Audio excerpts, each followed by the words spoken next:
Oi, rapaziada, ligado aqui no canal John Meister Miniaturas. Estou aqui hoje com um vídeo aqui, rapaziada, não é de miniaturas, mas é para mostrar para vocês aí o meu som, entendeu?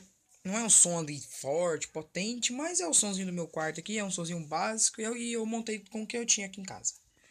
Que é um 69 da Pioneer com a cabecinha da Booster, com a frentinha, né, que se fala da Booster.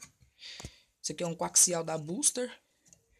Esse alto-falante que eu não sei de que é, e nem esse aqui. Se eu não me engano é o original da Volkswagen, mas não sei. Me falaram que sim. Agora eu vou mostrar pra vocês aqui atrás. O que tem aqui atrás aqui que eu uso no som, beleza? Ali tem o toque CD, outro coaxial da Booster, eliminador e aqui é a fiação, beleza?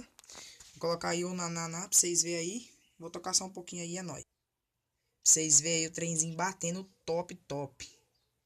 Beleza? É nóis. Mais uma no mundo de Narnia.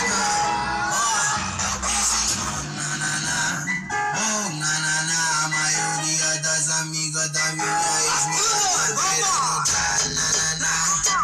O nananá, olha a amiga da minha ex-menina que doida querendo sentar. Nananá, o nananá, olha a amiga da minha ex-menina que doida querendo sentar.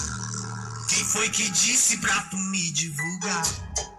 Quem foi que disse pra tu me explanar? Então é isso aí, rapaziada. Espero que vocês deixem o like aí, inscreve, compartilha e comenta com nós aí. E o tutorial de miniatura vai voltar, pode crer? É nóis.